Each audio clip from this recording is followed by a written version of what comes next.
रहीम। आज का ये इजलास पाकिस्तान पीपल्स पार्टी तहसील भिंबर के अहदेदारों, PSF पीपल्स यूथ और तहसील भिंबर के अहदेदारों का इजलास है। इलेक्शन की बाद की सूरत हाल पर हमने आज बहस की है। हम समझते हैं कि इस इलेक्शन में पीपल्स पार्टी आज़ाद कश्मीर ने तमाम तर जबर, मुश्किल हालात, धौंस धमकियों आज़ाद कश्मीर की हुकूमत की तरफ से और मरकज़ी हुकूमत पाकिस्तान की हुकूमत से तमाम धौंस धमकियों के बावजूद और पैसे के बेदरेग इस्तेमाल के बावजूद जो PTI ने और नून लीग ने किया पैसे का इस्तेमाल और लोगों की मजबूरियों को, कसम पुरसियों को ख़रीदने की कोशिश की, उसके बावजूद पाकिस्तान पीपल्स पार्टी ने आज़ाद कश्मीर भर में बेहतरीन कारकर्दगी का मुजाहरा किया और एक मजबूत अपोजिशन की सूरत में पाकिस्तान पीपल्स पार्टी सामने आई है। और हम समझते हैं कि मौजूदा हुकूमत ने आते साथ ही आवाम को जो तोहफ़ा दिया है, 2 दिन लॉकडाउन का, हफ्ता और इतवार का, हम इसको मुस्तरद करते हैं इसलिए कि हम समझते हैं कि इससे मज़दूरों का, छोटे दुकानदारों का, ताजरों का नुकसान होगा। और हमें एक बात समझ नहीं आ रही कि अब ये इलेक्शन गुजरा है जिसमें हज़ारों लोग शमूलियत करते रहे कॉर्नर मीटिंग में, जलसों में, और इलेक्शन के फ़ौरन बाद कोरोना जो है उमड़ कर आया है और अचानक हुकूमत ने जो है वो हफ्ता और इतवार का लॉकडाउन का ऐलान किया है। अगर लॉकडाउन का ऐलान किया है तो उन्होंने मुतबादल कोई मज़दूरों के लिए या छोटे ताजरों के लिए किसी रिलीफ का ऐलान नहीं किया। यह रियासत की गैर जिम्मेदारी है कि वो एक जबर के ज़रिए एक कानून नाफिज तो कर देती है, लेकिन उस कानून के नाफिजुल अमल होने से जो नुकसान हो रहा होता है अवाम का या रियासत में रहने वाले बाशिंदों का, उनके रिलीफ के लिए कोई जो है वो बात नहीं करती है। इसके अलावा जो पेट्रोल का बम इस 1 तारीख को इस इलेक्शनों के फ़ौरन बाद 25 जुलाई के बाद पेट्रोल महंगा कर दिया गया है, हम इसकी शदीद मजम्मत करते हैं। और पेट्रोल के महंगा होने के साथ साथ आटे के थैले में, जो 20 किलो का आटे का थैला है, उस थैले में 150 रुपये का फ़ौरन इजाफा हो गया है। इसी तरह से सब्जियों की, दालों की, फलों की कीमतों में भी ऑटोमेटिकली इजाफा हो जाता है जब पेट्रोल की कीमतों में इजाफा होता है। और तीसरी बात जो है कि बिजली अभी भी लोड शेडिंग है। आज़ाद कश्मीर में 8-8 और देहातों में 12-12 घंटे की लोड शेडिंग हो रही है। और थोड़ी सी बारिश होती है और देहातों का जंपर जो है वो उड़ जाता है और देहातों में फिर 24-24 घंटे तक बिजली का नाम निशान नहीं होता, जिससे देहातियों को, हमारे लोगों को शदीद मुश्किलात का सामना करना पड़ता है। मैं समझता हूँ कि आज़ाद कश्मीर में 3500 से 4000 मेगावाट बिजली पैदा होती है और आज़ाद कश्मीर, पूरे आज़ाद कश्मीर की ज़रूरत जो है वो 400 मेगावाट है। लाइन लॉसेस डाल के, वरना 350 मेगावाट अगर लाइन लॉसेस ना हो तो टोटल हमारी ज़रूरत जो है वो 350 मेगावाट है। और मैं ये भी मुतालबा करता हूँ कि आज़ाद कश्मीर को लोड शेडिंग फ्री करार दिया जाए ताकि लोग अपनी ज़िंदगी जो है वो सही तरीके से बसर कर सकें। और तालीम का जो नुकसान हो रहा है, और पिछले 2 साल से 1.5 साल से जो स्कूल बंद पड़े हैं, मुझे अफसोस के साथ ये कहना पड़ता है कि हमारे बच्चे स्कूलों का नाम भूल गए हैं, हमारे बच्चे किताबों का नाम भूल गए हैं।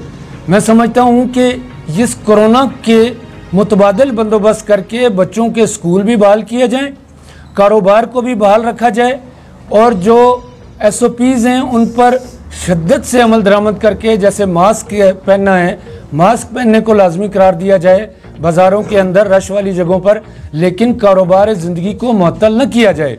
जिस तरह शादी हाल्स पर पाबंदी लग गई है, जो हमारी एक रवायत है कि शादियों में हमारे लोग शिरकत करते हैं, शादी हाल पर पाबंदी लगाना भी एक जो है वो ज़्यादती है। उसकी वजह यह है कि बहुत सारे लोग बेरोज़गार हो जाते हैं। शादी हालों के साथ अटैच जो हमारे मुलाजमीन हैं, जो मज़दूर हैं, वो मज़दूर भी बेरोज़गार हो जाते हैं। इस तरह से बहुत सारी बेरोज़गारी, और बेरोज़गारी के ख़िलाफ़ हुकूमत ना कोई प्रोग्राम भी नहीं दे रही। बेरोज़गारी के ख़ात्मे के लिए हुकूमत के पास कोई प्रोग्राम भी नहीं है। और आज़ाद कश्मीर में तो बेरोज़गारी इस हद तक बढ़ रही है कि हर घर में 5-5, 6-6 लोग बेरोज़गार हैं। और जब बेरोज़गारी जब मुल्क में बढ़ती है तो यकीनन मुल्क जो है ख़सारे का शिकार होते हैं और मुल्क में अफरा तफरी फैलती है, बदअमनी का शिकार होते हैं। और मैं समझता हूँ, मैं अपने हल्के के अवाम को, मैं अपने ज़िले के अवाम को, आज़ाद कश्मीर के अवाम को एक आखिरी गुजारिश करता हूँ कि आपका मसाइल का हल सिर्फ़ और सिर्फ जो है वो सियासत में है। आप लोग ज़ात बरादरी से हट कर जब तक सियासत नहीं करेंगे, सियासत नहीं सीखेंगे और सियासी तौर पर पार्टी के साथ जुड़ेंगे नहीं, और सियासी तौर पर अगर कोई पार्टी है तो वो पाकिस्तान पीपल्स पार्टी है। अगर इस मुल्क के अंदर कोई पार्टी थोड़ी बहुत सियासत कर रही है तो वो पाकिस्तान पीपल्स पार्टी है। और चेयरमैन बिलावल भुट्टो जरदारी की क़यादत में पाकिस्तान पीपल्स पार्टी ही अवाम के मसाइल का हल है। और हम समझते हैं कि पाकिस्तान पीपल्स पार्टी आज़ाद कश्मीर अवाम के मसाइल के लिए लड़ती रहेगी। और आज हम इस बात का अहद करते हैं कि मौजूदा जो हुकूमत आई है, जो धांधली की बुनियाद पर धौंस धमकी और जो ये इलेक्शन खरीद कर इसमें इक़्तिदार आई है, हम इसको अपोजिशन देंगे, भरपूर अपोजिशन देंगे। और इनसे और हम ये मुतालबा करते रहेंगे कि जिन अवाम के मसाइल पर उन्होंने लोगों के साथ वादा किया है वो वादा वफा करें। और जितना भी बिजली का इंफ्रास्ट्रक्चर तबाह हो चुका है, उस बिजली के इंफ्रास्ट्रक्चर को, ट्रांसफार्मर्स को बहाल किया जाए। और ये रोज़ रोज़ ट्रांसफार्मर्स जो उड़ जाते हैं, इन ट्रांसफार्मर्स में लोगों को, इलाके के लोगों को खुद चंदा करके वो ट्रांसफार्मर्स बनाए जाते हैं। मैं समझता हूँ कि यह रियासत की ज़िम्मेदारी है कि इस बिजली के इंफ्रास्ट्रक्चर को दुरुस्त करे। और जहाँ जहाँ पर देहातों में खंभों की ज़रूरत है, LTV की ज़रूरत है, HTV की ज़रूरत है, वो फौरी तौर पर नस्ब किए जाएं।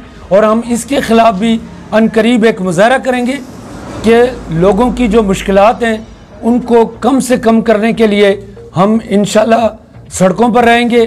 और इस हुकूमत को ये मजबूर करते रहेंगे कि वो मौजूदा पानी के मसाइल, रास्तों के मसाइल, सड़कों के मसाइल, बिजली के मसाइल और बेरोज़गारी के मसाइल को ये मौजूदा हुकूमत हल करेगी। वरना पाकिस्तान पीपल्स पार्टी आज़ाद कश्मीर इनको भरपूर तरीके से अपोजिशन देगी।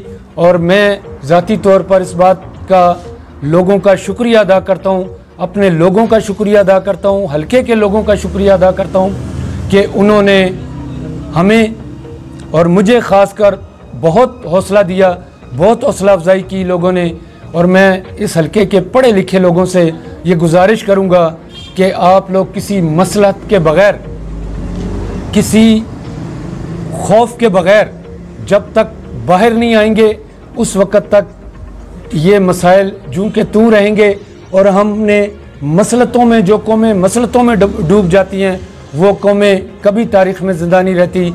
और जिस तरह से चेयरमैन बिलावल भुट्टो जरदारी ने और पीपल्स पार्टी का एक मौक़िफ़ है कि कश्मीर के मसले पर हम किसी किस्म की सौदेबाजी नहीं होने देंगे, ना करेंगे, ना होने देंगे। और तकसीम कश्मीर की हम मुखालफत करेंगे।